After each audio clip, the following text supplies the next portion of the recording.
नमस्कार, आपण पाहतात रयत संवाद न्यूज चॅनल। अक्कलकोट येथे भारतीय बौद्ध महासभा राजमाता जिजाऊ मंगल कार्यालयाच्या वतीने पुण्यश्लोक अहिल्यादेवी होळकर जयंती साजरी।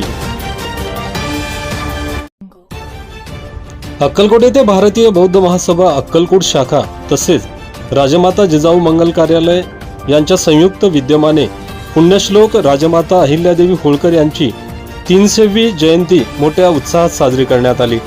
राजमाता जिजाऊ मंगल कार्यालय बागेहळ्ळी रोड येथील सभागृहात राजमाता अहिल्यादेवी होळकर यांची जयंती शनिवार दिनांक 31 मे रोजी साजरी करण्यात आली। या कार्यक्रमाचे आयोजन राजमाता जिजाऊ मंगल कार्यालयाचे प्रमुख तथा रिझर्व्ह बँकेचे निवृत्त मॅनेजर सामाजिक कार्यकर्ते दिलीप कदम व भारतीय बौद्ध महासभेचे जिल्हाध्यक्ष कॅप्टन कमलाकर कांबळे यांनी आयोजन केले होते।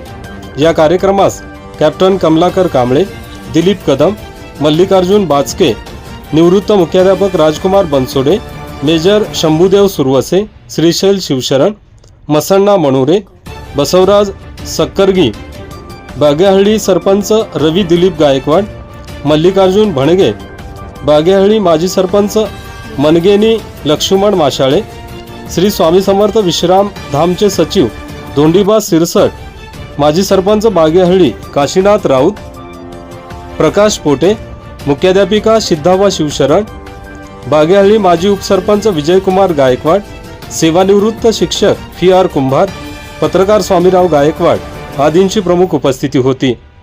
प्रारंभी उपस्थित मान्यवरांच्या हस्ते पुण्यश्लोक राजमाता अहिल्यादेवी होळकर यांच्या प्रतिमेचे पूजन करून अभिवादन करण्यात आले। या प्रसंगी सेवानिवृत्त मुख्याध्यापक राजकुमार बनसोडे, दिलीप कदम यांनी पुण्यश्लोक अहिल्यादेवी होळकर यांच्या जीवनावर मार्गदर्शन केले। या कार्यक्रमास महादेव माशाळे, सिद्धाराम दुधाळे, प्रकाश माशाळे, विठ्ठल माने, शिवशंकर गुंजले, हिरेश गवळी, आमसिद्ध पुजारी आदींसह पदाधिकारी कार्यकर्ते उपस्थित होते। जीवाची पर्वा न करता त्या ठिकाणी धीराने तोंड देते। स्त्री जीवन हे अधोरेखित सत्य आहे। आजही समाजाच्या कलागुणापासून तिला दूर ठेवण्याचा प्रयत्न करतो। आज पुण्यश्लोक अहिल्याबाई होळकर यांची जयंती, त्यानिमित्ताने आपण त्यांच्या जीवनाचा थोडासा आढावा घेऊया। तिच्या मनगटामध्ये बुद्धी बळ चातुर्य आहे। तो कर्तृत्वावर योगात्मक राजा बनू शकतो असा संदेश देणाऱ्या व त्यांच्या कृतीशील कार्याचा उल्लेख भारताच्या इतिहासामध्ये सोनेरी अक्षराने दिला आहे। अशा लोकमान्य पुण्यश्लोक अहिल्याबाई होळकर या सर्व धर्म समभाव, अस्पृश्यता उच्चाटन, सामाजिक एकात्मता, स्त्री पुरुष समानता, गोर गरिबांची कळवळा, जुन्या पद्धतीचे उच्चाटन, अनिष्ट चालीरीती रूढी परंपरांचा बिमोड करून मूळ दत्तक वारसा हक्क मिळवून देणाऱ्या प्रजेविषयी त्यांना तळमळ होती अशा कितीतरी समाज सुधारकांचे कृतीशील कार्य करणाऱ्या लोकमान्य अहिल्याबाई होळकर यांचा जन्म 31 मे म्हणजे आजच्या दिवशी 31 मे 1725 रोजी झाला। मग कुठे झाला? अहमदनगर जिल्ह्यातील जामखेड तालुक्यातील चौंडी या गावामध्ये, या छोट्याशा गावामध्ये एका धनगर समाजामध्ये त्यांचा जन्म झाला। त्यांच्या वडिलांचे नाव मांकोजी शिंदे असं होतं, तर आईचे नाव सुशीलाबाई होते। या दोघांच्या पोटी हा हिरा जन्मास आला। आजच्या सारखी शिक्षणाची साधने त्या काळात अजिबात नव्हती, कारण का मुलींना शिकायचं लांबच, पण मुलांना देखील शिकणं अवघड होतं त्या काळात। तर अशा वेळी मांकोजी शिंदे हे त्या ठिकाणचे चौंडी गावातले पोलीस पाटील म्हणजे पाटील होते। त्यांचं पाटील घराणं। आजच्या सारखी त्यावेळी शिक्षणाची साधनं उपलब्ध नव्हती।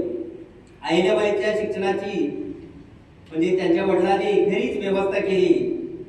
मांकोजी शिंदे सर्वसामान्य परिस्थितीत असून सुद्धा शेतकरी कुटुंबात पाटील की, पण ते विद्वान आणि दूरदृष्टी होती त्यांच्याकडे। अहिल्याबाईचे जीवन घडवण्यात त्यांचा फार मोठा सिंहाचा वाटा आहे.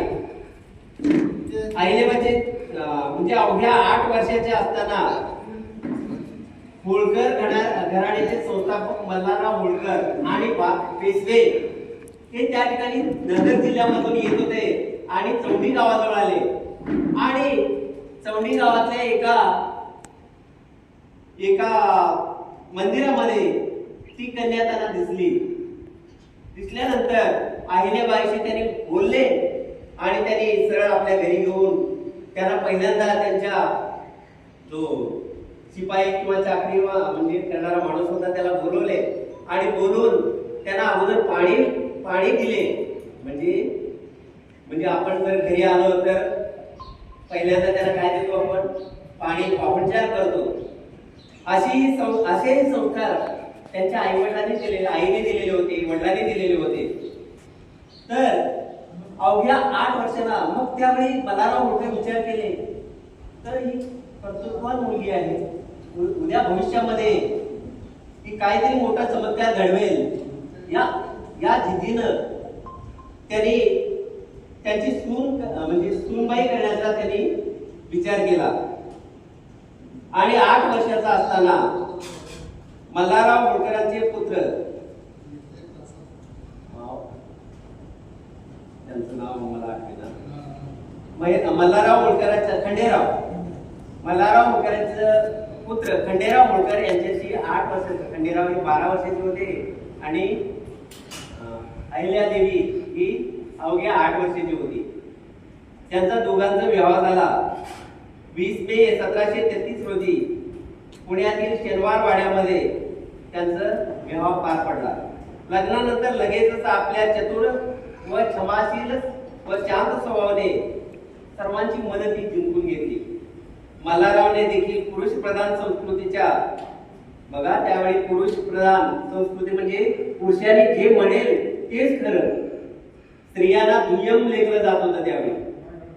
मग स्पृश्य अस्पृश्य ते वेगळेच, स्त्रियांना देखील दुय्यम लेखलं